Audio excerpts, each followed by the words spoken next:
Hello and welcome to the Aaron Roussos podcast. Listen, I just wanted to get on and just tell you about something. I came across something online. There's actually a movement, a group, I think it's out of the UK, but it's worldwide now.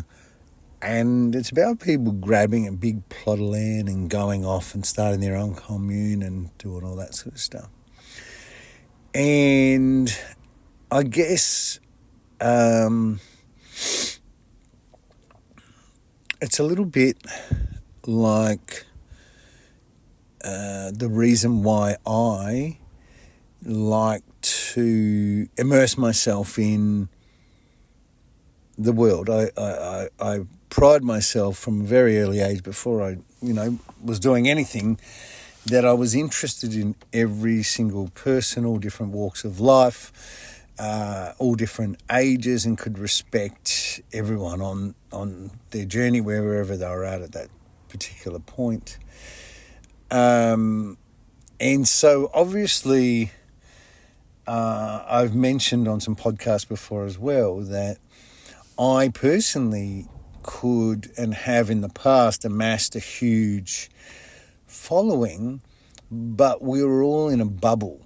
You know what I mean? When you've got maxed out 5,000 friends on, two Facebook accounts and 20,000 on LinkedIn, and it was just, and also a Facebook group with over 100,000 people, and it was a little bit like being over the veil in that, I mean, everyone was cheering me, everyone was in cooperation, everyone was waiting on my every word. Now, they weren't any more higher in consciousness than the collective outside in the normal world. And I just, when stuff doesn't sit right energetically, and then I have to go and say, well, why am I not cool with that? Why am I not cool with going and starting a commune? Why am I not cool with staying in my big bubble with 100,000 people that all... Aren't I better to preach, or... Sorry, that's a terrible word. Shouldn't I share my information with people that want it? Like-minded people, like people that are... I was envisaging going out and living on one of these plots, and I thought, oh yeah, it's lovely. I've lived on a farm before. I understand. And then and it just didn't sit right. I went to the website, I looked through, I started, and something just wasn't right. And that's why I got on here. More so that so I don't forget. But I leave timestamps here for myself. My website was originally, you'll see when you do the Foodison part of the program, goes to my old website from 2018 when I just healed myself. And I basically put the program on there. I was trying to map it out, basically for myself, to see what I'd done. So I had a little bit of an epiphany, if that's what you want to call it. And I just thought to myself, the reason why it was sitting uneasy with me is because in the past, human beings have had different periods in time where they've had really good lives. And I guess, it's debatable and stuff, but when things started going a little bit, chaotic, more dysfunctional than it already was when we started separating everything out, silos, because then there's division. And the world just doesn't need more division. It needs people coming together. Not people of like mind.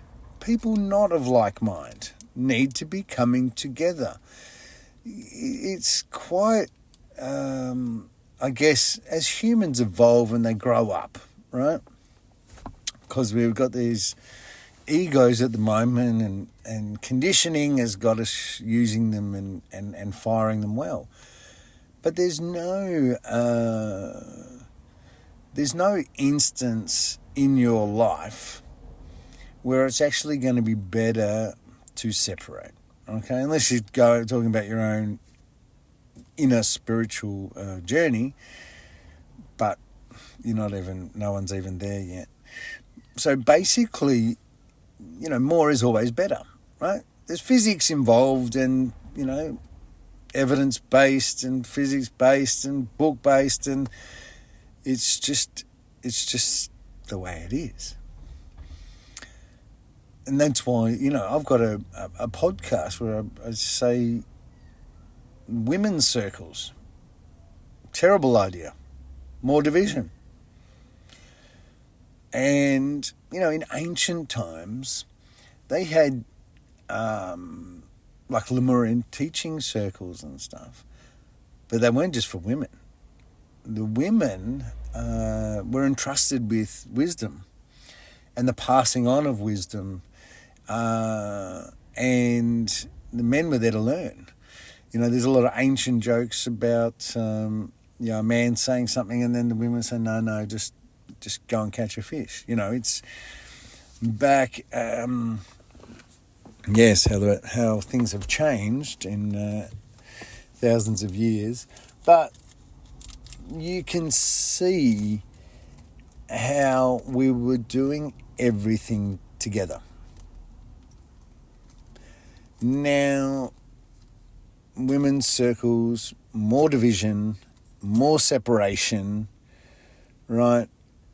And I do have a lot of friends in the space, so mentor and also share with a lot of different people, breathwork facilitators, sound healers, Reiki, and so all sorts of energy healers.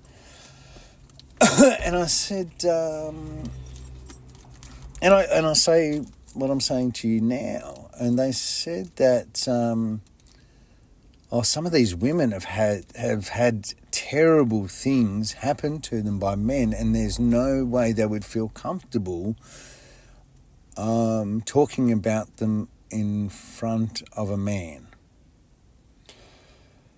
That sounds a little bit more serious than a group energy session, right? Or a group anything. And you've just segregated and villainized a man and used that as an excuse to separate to your own sex. But then after your little woman's circle thing, you've got to go back to the world where there's men. And from someone who carried a lot of fears, insecurities as a very extremely sensitive person for most of my life, I can tell you that the only way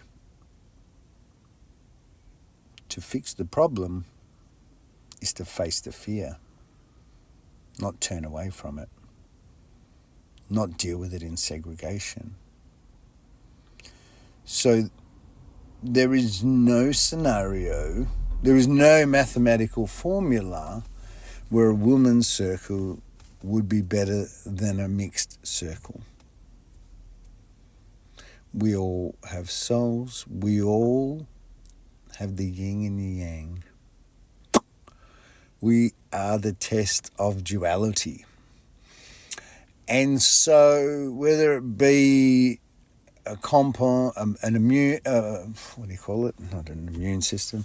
A community, like there's one in Byron Bay. I met someone that was going down to Yukai, and they were saying, well, you got to bring something to the community, sort of off-grid, 300,000, you buy a plot, solar power, running water, creek water, it's basically, and I was like, that's sort of like running away, and I guess everything that the world does and you're used to and everything is about Band-Aids, right? And everything I'm thinking is about long-term legacy. And so therefore no one understands me. And I understand what's causing all your disease and illness and even just not feeling great. Yet I see you walking amongst it and getting involved with it, addicted to it, and made it part of your daily life. So why would you make part of your daily life all those things that bring you down and make you feel like that? Then it leads me to the only reason why someone doesn't do something in this world is because they don't know how. And then I say to you that I have, from the age of 10 years old, never participated in your life, in your world, in any of your rules. I have not conformed to anything. During primary school, I went to 3 different primary schools. I learnt nothing. I went to high school. I failed year 7. I was a class clown. I never did any schoolwork. And up until the age of about 15 or 16, I had read, I think, one book, The Naughtiest Little Girl in School by Edith Blyton. And I didn't even read To Kill a Mockingbird, that was part of the school curriculum to write a report on. I don't even think I put that report in. So you're not talking about the most intelligent person, but you're talking about a disconnected person from the world that you're in. And when you're disconnected and you're looking back, you can see everything. And so then I had some weird dreams, probably from the age of 7 to 10, and they were astro-travelling, flying in a little spaceship. There was just flying around my neighbourhood. I had in my dreams, I'd mastered gravity, worked out that it was density versus mass and that it could be manipulated. And so therefore, having these little experiences and me being a bit of a loner as a kid, preferring the company of adults, having a father that I would go, my parents separated, go to on the weekends, and he always had restaurants, so there was another amazing adults and people and socialites and musicians, and it was in the city and stuff in Melbourne. So when you're going through, things like that, I was like, what are we here for? And I'm like, well, maybe, surely you come to Earth and you work that out. That's why you're here. That's what I thought. I honestly thought that for some reason, my job was to come to work out why we're here. That's why you come here. That's what I thought. So it's sort of right, but in a different way. So from the age of 10, I've done nothing but absolutely be real high energy, passionate about life. And you can ask anyone, my family, as a teenager, my nan would say growing up, wow, you are just one of the most patient people I've ever seen. You go, as a young person, I'd be in a shop, something had happened or whatever, and most people their blood would boil and it'd just be like, no, that's fine. And so I was curious and I tested. And I tested things beyond what even you could comprehend or understand. I had a life of excesses. I had a life of trauma. I, was going out and getting blotto drunk at 14 at clubs open 24 hours a day in Melbourne to touring with the Beastie Boys to being a chef on a national TV show with the most recognised face in TV in Australia. I've had over 100 jobs. It hasn't been easy because of that, because what I do is I don't give a fuck about my job, right? I'm the biggest, pretender in the world. I do not have any fucking interest in working in any fucking place, and I've worked over 100 jobs. That's an average of my working life of, about 3 a year, all right? And even if I look back last year, Deadly Espresso, Maroochydore, RSL, and Eclipse, 3 jobs. The year before, Kira Surf Club, Broady, Eclipse, 3 jobs. That is just to keep me going alive, to keep the quest up. All right? Along the way, I've had all this trauma, most fucked up family you've ever seen in your life, all the rest of the bells and whistles that go with it. I had a 20-year health condition that a kinesiologist healed. Fucking should have woken me up. It didn't. Then I had anxiety disorder for 10 years. And through my spiritual journey, I tapped into the universe and spoke to the creator of the universe, and he gave me a protocol to heal myself, which turns out to be something that's hidden in plain sight, gives you the causes of cancer, and it cures over 85% of the world's diseases right now within a month. My anxiety disorder over 10 years was gone in 14 days. Never been sick or had any problems since. It's been 7 years, and it's just about to get out there. It's only been online for about a month. Took a long time to work out what was going on. So I've done a lot of shit. I've done a lot of jobs. I worked for Coca-Cola. I was the #1 sales business development executive in my first quarter in the whole of the fucking state in the operational, which is the Top Gun sales reps. I've worked for Spotless in events and done Grand Prix, car races, Clipsal 500, golf, rally, tennis, as a chef. There's been an executive chef of every major Adelaide Showgrounds, Melbourne Showgrounds, Suncorp Stadium, Gabba, Amy Park, Belgian Beer Cafe, Eden Park. I have lived a few lifetimes in this one compared to you. And when I was traumatized, when I had all those fears, insecurities and wounds, I would get triggered and be so sensitive and run. And I've healed them. I've transmuted it. I know every single thing that happens on this earth. I know what goes bump in the night. I know what to be scared of, what not to be.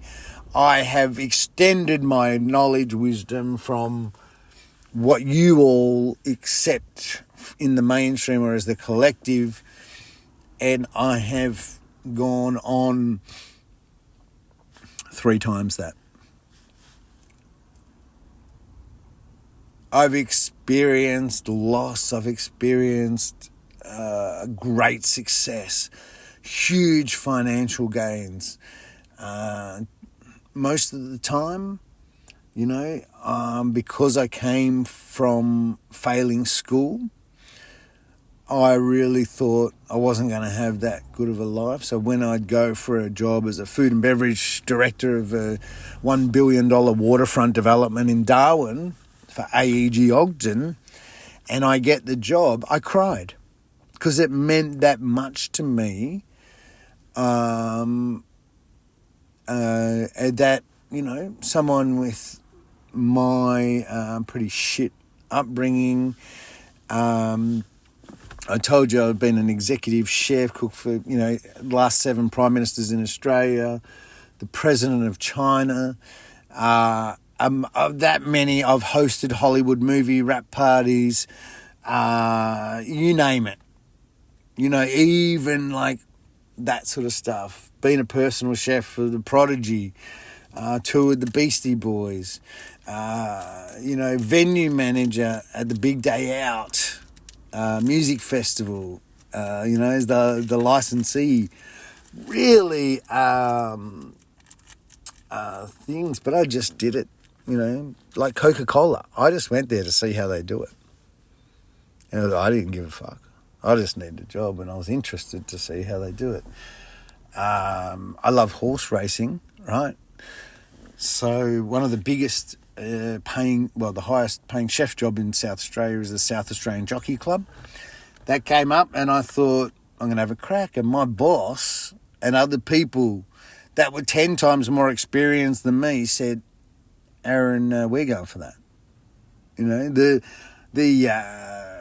you know, they're some of the most amazing chefs all around Australia that I knew, that I worked for. I got the job. Yeah. I am not interested. I can strategically plan if I want something. I'm on the road. So anyway, I just got in there for a quick one and now I've been on for ages. I got to go because it's AFL finals time.